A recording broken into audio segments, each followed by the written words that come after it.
Ikaw Og Ang Balaod. Okay, may hapon sa tanan, naminaw karon sa DYSS. Ako si Attorney Carl Ariola ug mao ni ang Ikaw Og Ang Balaod. Og karong hapon ang atong guest kay siya usa siya ka Chief Corporate Counsel sa University of Cebu, and she also is the corporate counsel of various companies in Cebu. So, di na ko dugay no ang atong guest karon kay si Attorney Maricar Talio. Mayng hapon, Attorney. Mayng hapon, Attorney Carl. And among topic nga storyan karong hapon na is ang kaning bawsino or kaning violence against women and children. So amo nang sugdan dayon namo ang topic. So Attorney, before we discuss about aning mga violence against women and children, why do we have this law in the first place? Nganong na may law nga kihimo specially made for women and their children? Thank you, Attorney Carl. Violence, kaning gitawag natog VAW or violence against women, appears to be the country's one of the country's pervasive social problems. So, giingon diri sa atong data, but this not even updated, this is even 2008, 1 out of 5 women age 15 to 49 experience physical violence since age 15. So that's a very big percentage. So it's basically violence associated with gender. So sa imong pagkababay. And it's a policy of our state sa atong panggobyerno nga givalue nato, gitagaan natog balor ang dignity sa babay o sa mga bata, and in line with our full respect for human rights. This is part of what's guaranteed under sa atong constitution and under sa provision of Universal Declaration on Human Rights sa atong as party to the United Nations. So that is why we have this Anti-Violence Against Women and Their Children Act of 2004 or sa nahibawan pa nato known as Republic Act 9262. Anong mayon sila VAUSI. Okay. So namugoy uban mga sectors, Attorney, or I think natakol na ni sa Supreme Court before nga unfair daw ni nga law kay nganong nay violence against women and their children, nganong wala daw violence against their men and their children kay naman daw uban nga mga men nga abuse pod sa ilang mga partners, pero I think na tackle naman sa Supreme Court, ningon tong Supreme Court nga in relationship between men and women, more women are prone to violence compared to men. So mo nang naning law in the first place. Agree, Attorney Carl. Sa atong, we cannot deny it, while women empowerment is, women are becoming more empowered. We cannot say it to the majority or to the population of the entire Philippines. Maybe for women with educational background or in the community nga, they have easy access to support groups, to educational programs, to training. But we still live in a patriarchal setting. Even the law as a patriarchal institution. You can see bias between men and women, Bitaw. even in the enactment of our laws. Bitaw. So women are put to blame as murag sila ang rason sa ilang misery. Kung ma-rape ang sa kababay, iyang sa kay murag flirtatious kunohay ang iyang way. Or kung masagpaan ang usa ka asawa. This is just one of the scenarios, like siya pa ang sadan kay basin nager siya. So this law is for the protection of women and children. Okay. I think nasa may mga saying, di ba, about how women dress. Mo nang natoy murag storya nga mo nang nay rape kay tungod sa kisulob sa babay, which is not totally correct, di ba? Or kung ato nang lain nga analogy, Attorney Carl, kung kung makawatan ka sa sud sa imong balay, murag saan nimo kay wa nimo butang higlak ang imong balay. Oh, murag ginana, The fact, dagi kawatan ka. So mo nang nagid ni nga balaod to, because it's still a fact that women in this day and age, although dili na kayo tingayo daghan, pero there still are our Filipino sisters nga kanang abuse gyapon sila sa ilahang mga partners. Okay? So mao na siyang purpose and intention of the law, no? It's not to discriminate men, but it's actually just to specially protect women and their children. So moving forward, we know unsa nang violence, no? But under the law, there is a specific definition kung unsa nang violence against their women and children. So unsa ganina, attorney, ang nasa balaod? Atog yung i-call word for word, Attorney Carl, under Section 3A as defined in RA 9262, it refers to an act or series of acts. So, pwede siya one time, pwede siya series of acts. Committed by any person against a woman. Klaro kay Attorney Carl, against a woman, dili against a man. Against a woman who is his wife, former wife, against a woman with whom the person has or had a sexual or dating relationship, or with whom he has a common child, or against her child, or against the woman's child, whether legitimate or illegitimate. So, asa ni siya makumit? Within or without the family abode, sa sud sa panimalay or sa gawas, which result in or is likely to result in physical, sexual, psychological harm or suffering, or economic abuse. So, upat ka klase nga violence, including threats such as acts, battery, assault, coercion, harassment, or arbitrary deprivation of liberty. So, mo ni ang atong one catch-all definition sa violence against women and their children, or VAUSI. Bitaw kay taas kay siya nga definition, no, but it covers a lot of things kanang especially with the definition of the violence, di ba, kay ki-enumerate sa law, there are different kinds of violence. Kay when we talk about violence, maghuna ra tingay mga tao nga kanang physical violence, pero ang kaning VAUSI, it also covers different kinds of violence. Unsa to, attorney? Psychological, physical, psychological, sexual, or economic abuse.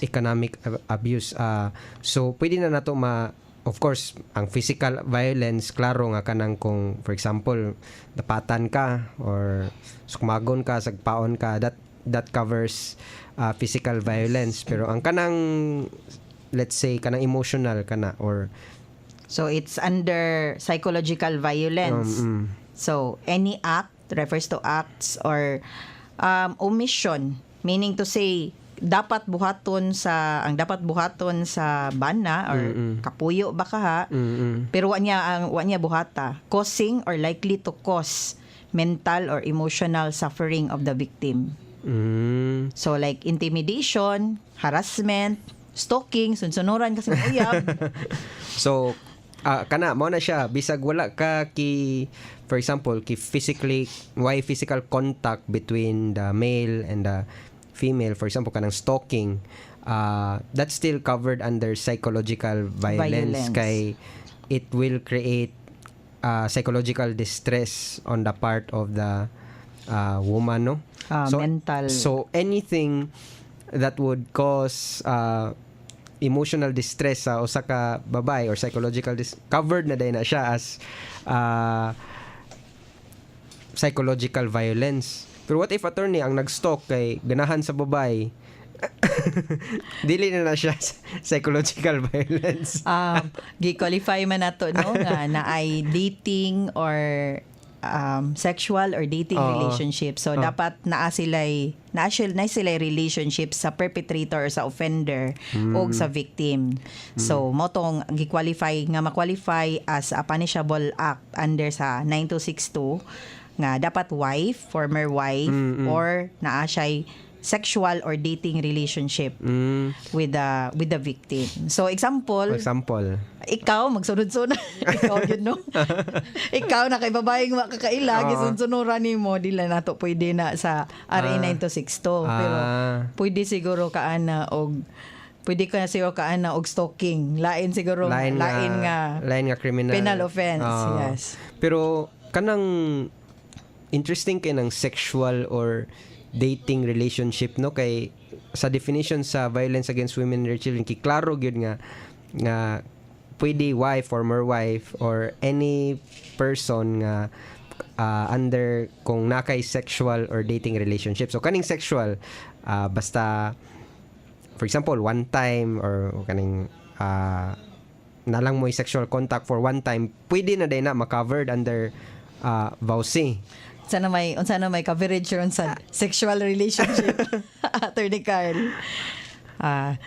So nagsurvey siya sexual relationship. So I think it contemplates a relationship. It's not a pero kung may kag one time may kag sexual relationship and that is the foundation and that is the basis of your stalking or of your intimidation or your harassment to the woman, then she could claim VAUSI. Bitaw. Pero kana sexual klaro, pero ang kaning dating mo'y at medyo challenging no kay especially sa atong panahon karon nga daghan na kay labels. Di ba dili naman lang girlfriend, boyfriend karon nanasay nag mutual understanding lang or nang char-char. So unsa man jud daw nang kanusa man nga ang babae o ang lalaki na ay dating relationship. Siguro kanang relationship na naanay pagka-exclusive or more than friendship. It may not necessarily be spelled out as going steady or, di ba? Or girlfriend, boyfriend. But for as long as murag na understanding na mo arise that there's a connection between the two of you. Murag na romantic. Dili na siya platonic no nga friends lang mo or classmates sa usa ka school. More the fact nga basig nanay something going on between the two of you. Wag na unsay chemistry or spark or sama na pwede na tingay ma-covered sa or purported spark. Ano ba yung word kaya basig ang lalaki rin nag-assume no nga nanay connection pero babae wala pa dito. Yes, nya mo na cause nga mangharas siya or mang-stalk siya. Pero mao bitaw ng interesting kay law kay although kanang for the protection of the women ba pero nabay instances attorney nga kanang kay powerful man gud kayo siya nga law no niya nay usahay ba nga kanabang gamiton sa babae also to also kanang use it as a like some sort of a weapon against sa laki. Yeah, pwede gyud kaayo no if the woman for example live in relationship and pero exception na jud kaayo ni because generally murag I mean any reasonable person would not want to destroy a good relationship or a harmonious harmonious family or so pwede gyud example in an application for BPO or in your petition for a temporary protection order nga gihatag under diri sa RA 9262 nga the woman would perjure herself meaning mamakak siya sa iyang affidavit or sa iyang petition nga moingon siya mo allege siya sa mga butang nga dili tinuod like gikulata siya pero nabangga nahagma ra gud to siya nahagbong ra siya sa hagdan gikulata siya sa lalaki or gisagpa siya or gistoryahan siya very mean words unthinkable words that you can say to a woman pero yeah it may or may not be true but you know the presumption good under this law is for the protection and safety of the victims. Bitaw. So unfortunately it's up for the Court. Alleged perpetrator, for the respondent to prove otherwise.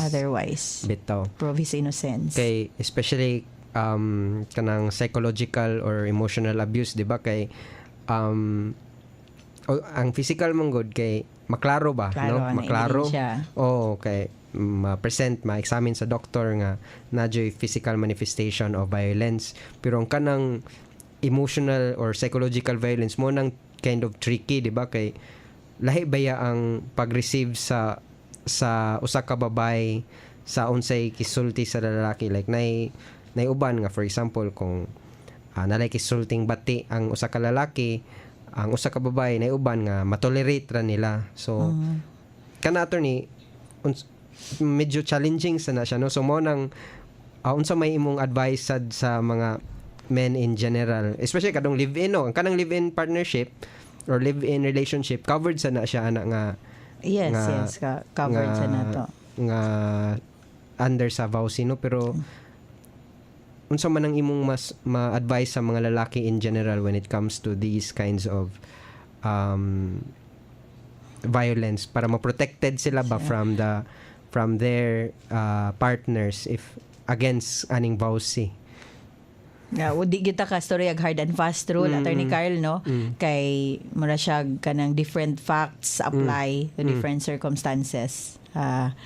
Murabag a totality, I think the courts will evaluate the totality of the circumstances of time, persons, and place, just as in any case. And an atong family courts, where the jurisdiction lies for cases nga gi-file sa VAUSI, for those filed in courts, like application for temporary protection order, permanent protection order, would follow the weight of evidence required para atong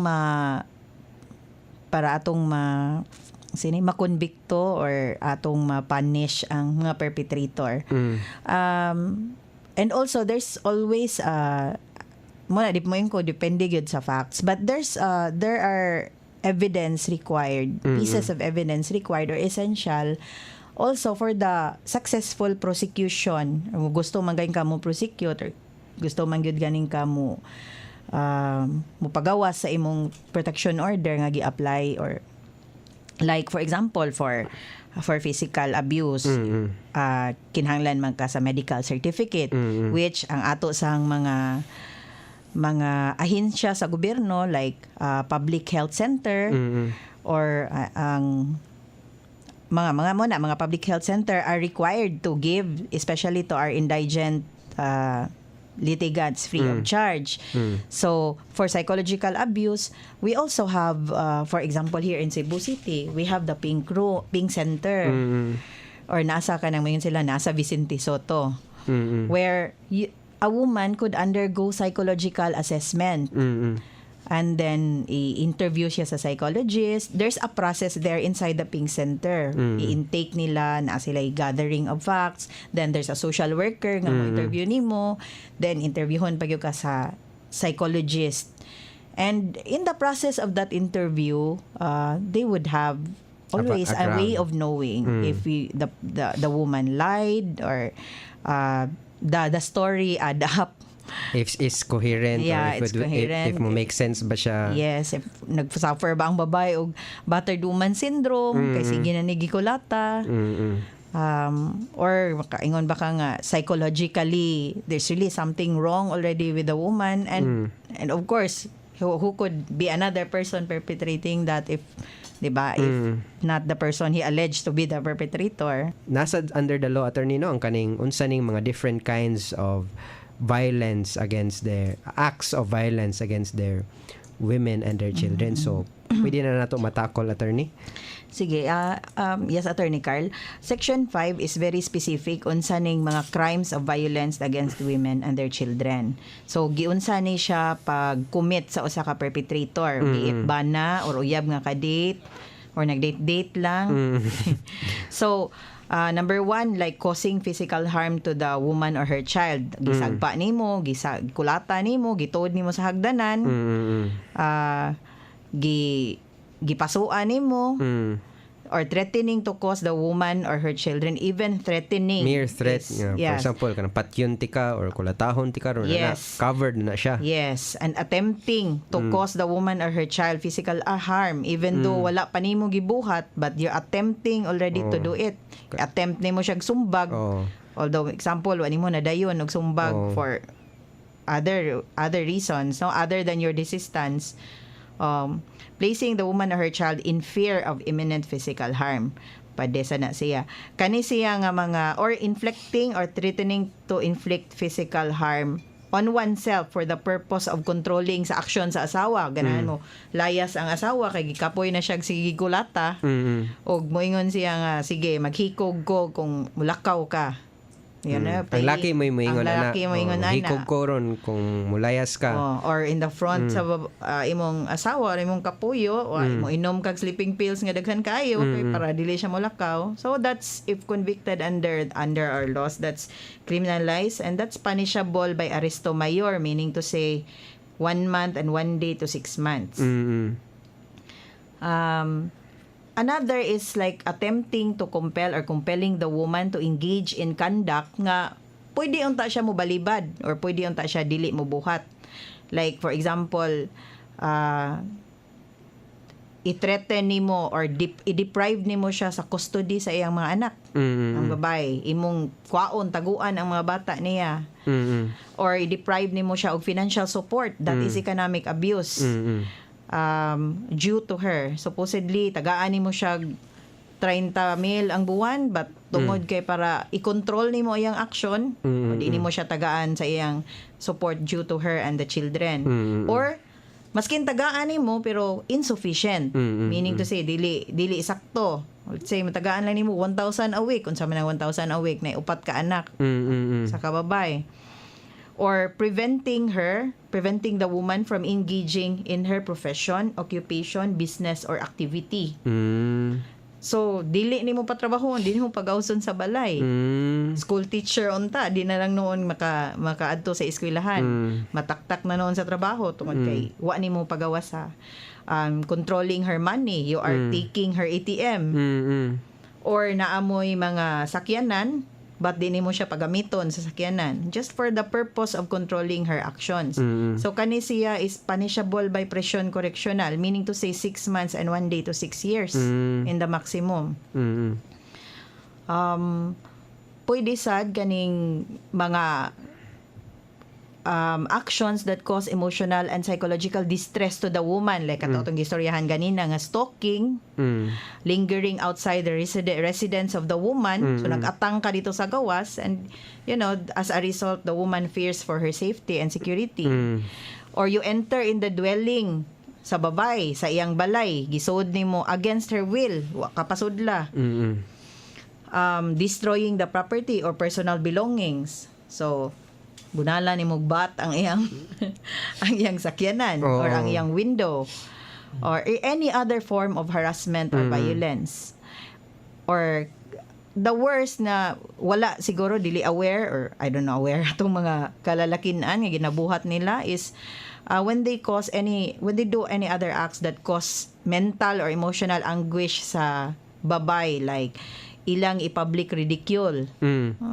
Burikat kang bayana ka. Kanang kasaban ni mo siya in public. Or you humiliate the woman or her child.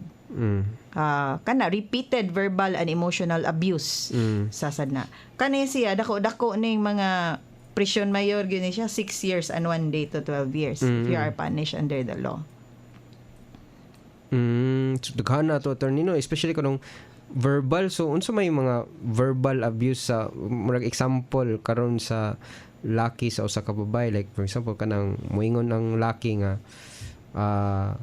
way lami imong giluto ana. Covered na siya sa sige basig taga-adlaw sige laging na niya way lami imong giluto niya, masakitan ba ang babae ana. Pero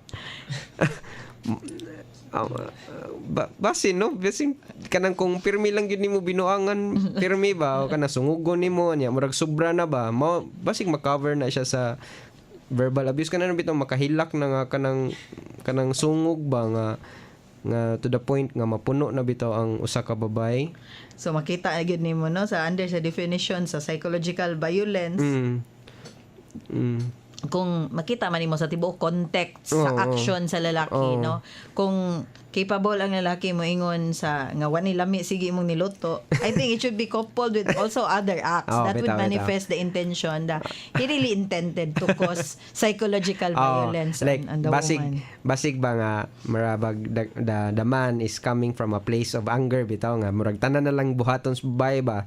Sayop na lang gyud kana ba kay for example di siya ganan mangulata kay kabaw siya nga sayop pero basig ipaagi na lang niya ang iyahang violence towards words ba like for example di ka ba muluto pirmi lang nimo siya kasabuan bisag unsa ka gamay nga sayop sa babay pangitaan gyud sayop basig ma-covered na siya ana under nga violence no kay intentional makita nimo sa whole nga the entirety of the when you look at the whole story murag intention na gid sa lalaki is really to hurt the woman emotionally. Okay? So, I hope basig na yung mga listeners na to nga naka-identify nga they are victims of violence no o sa ilaha, women or sa ilang mga anak. Pero attorney, for example, na listener na to nga naka-identify sila nga victim sila of violence. Unsa man ang imong tambag nila what's the first step that they should do if ever nga murabag victim sila violence so unsa man nilang dapat ilang buhaton if they want to pursue a case against their partner or husband or yes so daghan tag remedies no og dako ang suporta sa government pinaagi ining balaura ug uban pa nga mga balaod mga initiatives sa gobyerno para to really implement the intent and purpose of this law. So, pwede ka mo mangayo og suporta sa inyong barangay, in which case, pwede ka mangayo og barangay protection order. I think, kay baon ng mga kababayan, modto sa lito, musumbong sila, musturya sila sa ilang affidavit, hindi mo sila affidavit, giingani ko, inarate nila, unsay mga acts of violence nga, gibuhat sa perpetrator. And the barangay will issue right away a barangay protection order. A barangay protection order after an ex parte determination by the barangay, the punong barangay. Meaning, ex parte determination, dili na nimo pangayo og ebidensya katong alleged perpetrator. For example, ang laki. Enough na ang istorya sa babae. Ang side lang sa babae mo ipaminaw niya. Tanaw sa kapitan ba na? Or ang kapitan. Or tinuod gid ang istorya. Maka-issue the protection order without giving the man or the perpetrator an opportunity to explain or present evidence nga tinuod ba nagdi. That is for 15 days. Pwede sad ang atong kababayenan mo diretso sa korte, in which case mangayo siya temporary protection order, which is good for 30 days. And within the 30 days, ikalendar na dapat sa korte. By the way, ang TPO is forthwith i-issue dayon na sa atong judge. Sa atong judge nga based sa allegation sa petition. So, within the 30 days, the judge will calendar the case for presentation of evidence kung ibuhaton ba to natong permanente, in which case may mo siyang permanent protection order. O sa temporary or permanent protection order, pwede daghan ang ato sa tiwason ha. So kadto initially pwede sad ang babae kundi siya ganahan mo dool sa barangay, kay example influential si husband sa barangay or uncle ni husband ang punong barangay and dili siya sigurado kung mahatagan ba siya protection sa barangay, pwede siya modagan sa atong kapulisan kay nanatay women's desk composed of woman policeman nga naa diha sa women's desk. Pwede niya ipa-blotter and as a result pwede to basis ang yang blotter kung buhat siya affidavit, pwede to basis for a criminal complaint. Bito no, arrest din diretso no, pwede no. Pwede when mo qualify siya under warrantless arrest. In the process of committing an act, has just committed a criminal act ang perpetrator. So, pwede na niya buhaton. Pwede sad siya mayog, pwede sad siya initially mudagan to support other support institution like sa DSWD, kay mandated man sila or sa DILG, kinsaning mga pwede sad a lawyer, kana katong punong barangay, because they are mandated under the law to give support to the give support to the woman, or like ingnon siya nga pwede man kriminal maning nahitabo kani under sa atong VAUSI, under sa atong RE 9262, pwede ka mo istoryahan, dapat istoryahan ang victim sa unsay iyang mga rights and remedies under sa balaod. So in short, daghan kito no, for example, if ikaw sa kababay niya victim kag violence, you have the option to go to first the barangay. If dili ka comfortable sa barangay, pwede sad ka mo diretso sa police kay nay women's desk ang police, no. Then another option kay ang kaning kung mo diretso ka sa lawyer, kay ang lawyer mo himo og petition sa imuha para i-file sa court. Yung mga ka, or engage sa private counsel, or you want to go to PAW, you just want to ask about unsay imong mga legal remedies, and so you will be enlightened and you will know your remedies under the law. Pwede ka mo. And then also ang last kay kanisang DSWD, kay mga social workers kay basig kay lahi man gug remedies attorney, no, kay basig day nga dili na kailangan iagi og court, no, ang adversarial nga kuan ba nga setting ba, kay pwede man gyud nga ipaagi og mediation first, or reconciliation nga basig pwede ra sila masturyaan nga nalay third party so that they can settle their marital or for example their relationship problems together with a third person nga, for example ang punong barangay basig may day mo hatag og love advice ang kapitan or usually ang kwansa ng DSWD, because they're not trained to I guess they also have like a training, as much as possible they would want nga to settle things outside the court, no, kay kung iagi man gug court basig mas gasto niya, basig nasay element of kanang wow ba, kay kung i-court public na siya niya, daghan makabalo sa story niya. Kabaw na ka attorney kung nasa court, no, mura na jug especially kaning mga bahin sa away sa mga parties, public man good siya, so mo nang mga abogado ang mga naminaw makadungog sa ilang storya ba, so basig nasay uban nato nga dili na lang nila ipagi sa court, but they would rather sa tong pirmiingon sa Supreme Court, they would rather suffer in silence. So i-clarify na to, Attorney Carl, kaning pwede man gyud, no, na mga ways of intervention or helping the parties. So let's example nasagpaan lagas in their entire 15 years of marriage or in the 15 years of living together, no, nya ning daga ng babae for example sa DSWD, so, and maybe DSWD would like to make an initiative and tawgon ang bana unsa ni inyong away, kay sa assessment nila sa office is kuan na magyud ni isolated ra magyud ni nga away, dili magyud ni siya, you know, sa 15 years karon na siya nasagpaan, so you know, tanawon sa dang circumstances behind it. Pwede ni buhat nila, pero exception ini nga giklaro sa atong RA 9262 is ang barangay or ang court or ang punong barangay dili pwede maka-order, maka-direct, or maka-force sa babay to compromise or to abandon any of the relief sought kung ang iyang gipangayo is already a BPO, Barangay Protection Order, or a temporary protection order in case of a court. O nya, klaro na sad ning kaning atong kung moabot na siya sa korte or even sa katong police blotter, katong which is why gi-separate na sa women's desk ang blotter. There's a separate blotter for it because it is confidential.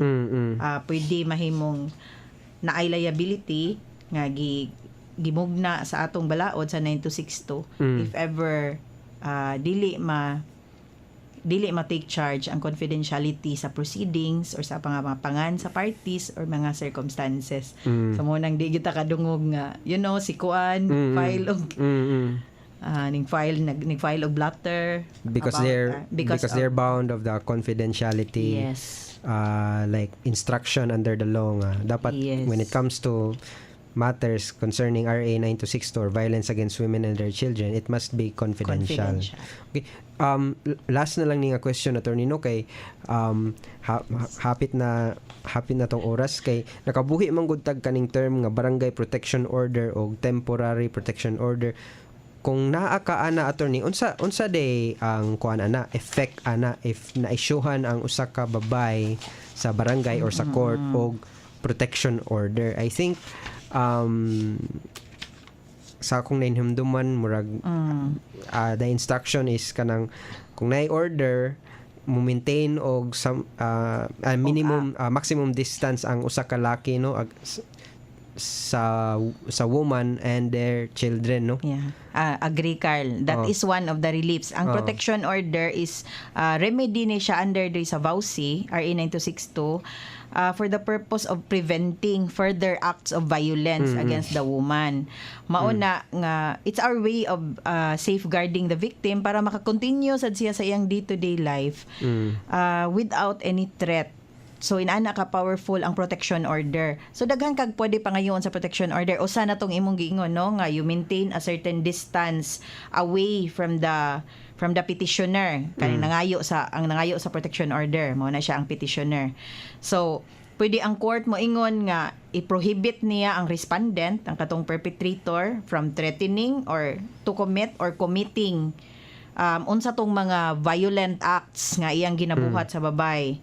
So, i-prohibit niya ang perpetrator from harassing, telephoning, contacting. So, di mo pwede makontak, di mo pwede makatawag sa victim. Pwede sad kung nagpuyo sila sa usa ka panimalay, moingon sad si korte nga, you know, you are removed and excluded from the dwelling to prevent further harm. Sa gikulatan niya ang mga bata, gikulatan niya ang asawa. So, he is out of the premises of the household. Stay away para di niya pwede duulon. Like for example, I have this case for 500 meter. You cannot go within 500 meter radius kung asa ang babay or asa ang bata. Pwede sad siya, example, economic abuse, gideprive siya sa sakyanan, gamito niya sakyanan katod sa mga bata kuha sa eskwelahan. Pwede sad niya pangayoon sa babay in the protection order nga pwede ko mogamit sa sakyanan. Court, please give me the right to use the car, to use the house, to use this and that for the family or for the children. Pwede niya ihatag, pwede ka mo claim nga ihatag nako ang temporary custody sa mga bata kay gipalayo sa perpetrator ang mga bata, which is, you know, one act of violence. Pwede sad ka maayo og support in case gideprive ka og support. Pwede sad i-prohibit ang respondent nga to bring any firearm or deadly weapon kay githreaten ka nga patyon ka niya o na siya'y pusil, na siya'y unsa nga armas. Pwede sad ka mangayo og damages for expenses, gikulata ka niya to kag hospital, child care, loss of income, gipakauwawan ka, nawad-an ka sa trabaho, pwede nimo na pangayoon, and all other reliefs that necessary for the victim. So ingana ka powerful ang VAUSI o ang protection order nga pangayoon. And I hope ang atong mga kababayan-an Mother's Day ron. Happy Mother's Day, Thank you. Attorney. I hope I'm doing justice to being a mother of 4 children. So kita mga kababayan-an, you know, we are carrying a heavy role. I just want to, you know, part of discussing this reason for discussing this topic is you should not forget your worth as a person, as a woman, especially as a mother, because if you are living under an abusive environment, gikulata ka, gipakaawan ka, walay naghatag og bili nimo, ikaw ang first nga mohatag og bili sa imong kaugalingon, because you will not be a good mother to you cannot give what you do not have. Cannot be a good mother to your children if you are suffering deep inside. You have that void because you are suffering from an abuse from somebody else nga tiguang na mo nagkita. Sakto gid nato ni, and more power sa atong mga kababayan, no, o to women in general. And attorney, if like natong mga listeners karon they would want to reach you, kaya basig na sila mga additional pangutana, unsaon nila pag-contact sa imo? Na ba kay email address? My email is maricar@cebucorporatelawyers.com. Okay, so I hope nakuha to nato sa tong listeners. So, and again, thank you kayo Attorney Talio no for being for guesting this afternoon. So mao lang sa to so I hope daghan mog na katunan karong hapuna. So again, ako si Attorney Carl Ariola ug mao ni ang Ikaw og ang Balaod. Maayong hapon sa tanan.